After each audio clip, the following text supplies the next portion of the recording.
Trains की ये animation काफी रोचक है।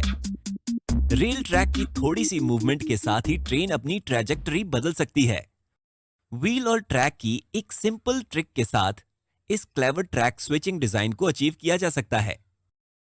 तो चलिए ध्यान से देखते हैं कि ये कैसे काम करता है। सबसे पहले एक सिंगल ट्रैक पर फोकस करते हैं। अब मान लेते हैं कि ट्रैक के लिए वन ब्रांच डाइवर्जन है। क्या व्हील लेफ्ट या राइट ट्रैक पर रोल करेगा? व्हील की जर्नी अनप्रिडिक्टेबल है। रेल पर इस्तेमाल किए जाने वाले व्हील्स में एक साइड एक फ्लैंज होता है। फ्लैंज व्हील का एक सेफ्टी फीचर होता है जो ये सुनिश्चित करता है कि व्हील कभी भी ट्रैक से बाहर न जाए। इस पूरी वीडियो के दौरान एक सिंपल रूल याद रखिएगा। फ्लैंज की वजह से व्हील का लेफ्ट ट्रैक से ट्रैवल करना नामुमकिन है। अगर आप व्हील को लेफ्ट ट्रैक पर रोल करवाना चाहते हैं तो राइट ट्रैक को एक सेपरेट पीस बना दीजिए और जैसे दिखाया गया है वैसे ही व्हील के उस पॉइंट तक पहुंचने से पहले बेंड कर दीजिए। ये ट्रैक स्विचिंग का फंडामेंटल कॉन्सेप्ट है। अब चलिए देखते हैं कि जब ट्रैक्स के दोनों पेयर्स मौजूद होते हैं तो ये कैसे काम करता है। फ्लैंज हमेशा व्हील्स के अंदर वाले साइड पर होता है। ट्रैक का वो हिस्सा जो बेंड हो सकता है उसे टंग ट्रैक कहा जाता है। काफी फिटिंग नेम है ना? जब इन टंग ट्रैक्स को बेंड किया जाता है जैसे कि दिखाया गया है तब ट्रेन येलो ट्रैक पर चलेगी।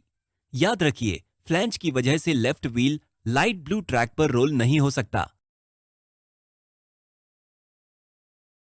इसी बेंडिंग की वजह से डार्क ब्लू टंग ट्रैक को बिल्कुल भी नहीं छू रही है और एक बड़ा गैप देखा जा सकता है। तो राइट व्हील उस तरफ बिना किसी दिक्कत के इस येलो ट्रैक को फॉलो कर पाएगा। चलिए टंग ट्रैक्स को उल्टे तरीके से बेंड करते हैं। इस बार ऑरेंज टंग रीजन पर एक गैप क्रिएट होगा। इसकी वजह से ट्रेन ब्लू ट्रैक्स को अडॉप्ट करेगी और सीधे चलेगी। कितना साधारण और इफेक्टिव मैकेनिज्म है। टंग ट्रैक के मूविंग पार्ट्स की लंबाई इतनी ज्यादा होनी जरूरी नहीं है। आप टंग्स को इस तरह से पिवट करके उनकी लंबाई को कम भी कर सकते हैं। हम इस वीडियो के एंड में इस छोटी लेंथ का एडवांटेज समझाएंगे। इस मैकेनिज्म को इस्तेमाल करके स्विचिंग एक्शन परफेक्टली हो जाता है। लेकिन अगर आप ट्रेन को इन ट्रैक्स पर रन करेंगे तो ये डीरेल हो जाएगी। इसमें इश्यू है क्रॉसिंग का। टंग ट्रैक्स एक पॉइंट पर क्रॉस हो रहे हैं। अगर क्रॉसिंग डिजाइन इस तरीके की रहेगी तो ट्रेन ऑरेंज टंग को हिट करेगी और डीरेल हो जाएगी। चलिए देखते हैं कि इस इश्यू को कैसे सॉल्व करना है। इस इश्यू को सॉल्व करने के लिए क्रॉसिंग जंक्शन पर मटेरियल में कुछ गैप्स देने होंगे। इस नई क्रॉसिंग डिजाइन में चाहे ट्रेन लेफ्ट ट्रैक से जाए या राइट ट्रैक से, व्हील्स बिना ट्रैक को हिट किए जंक्शन को क्रॉस कर लेंगे। तो इस नए डिजाइन में ट्रेन ट्रैक्स भी स्विच कर लेती है और बिना किसी दिक्कत के जंक्शन भी क्रॉस कर लेती है।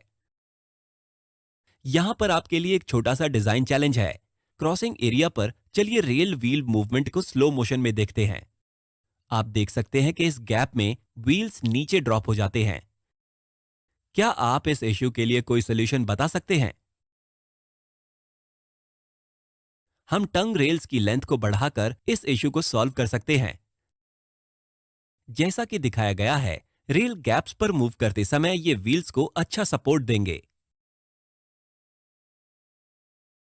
क्या आपने क्रॉसिंग के पास रेल ट्रैक्स के दो एडिशनल पीसेस को देखा? इन्हें चेक रेल्स कहते हैं और क्रॉसिंग के दौरान इनका एक जरूरी काम होता है। ज्यादातर ट्रैक्स में टर्न के लिए एक बड़ा रेडियस इस्तेमाल होता है। ऐसा इसलिए किया जाता है ताकि ट्रेन हाई स्पीड पर भी आसानी से अपनी जर्नी बदल पाए। पर यहां पर एक इश्यू है। इस तरीके की हाई रेडियस या लो एंगल डेविएशन ट्रैक डिजाइन में एक बड़ी संभावना होती है कि व्हील विंग रेल पर ट्रैवल करे और ट्रेन डीरेल हो जाए। चेक रेल्स को फिक्स्ड गैप पर मेन रेल्स के साथ दोनों तरफ प्लेस किया जाता है। अगर व्हील विंग रेल पर ट्रैवल करने की कोशिश भी करता है तो चेक रेल इसे रोक देगी।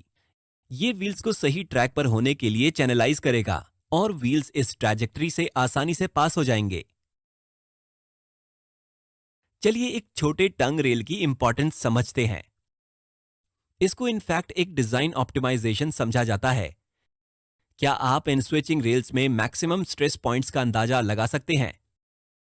ये रेल स्विच के टो और क्रॉसिंग की नोज पर होते हैं।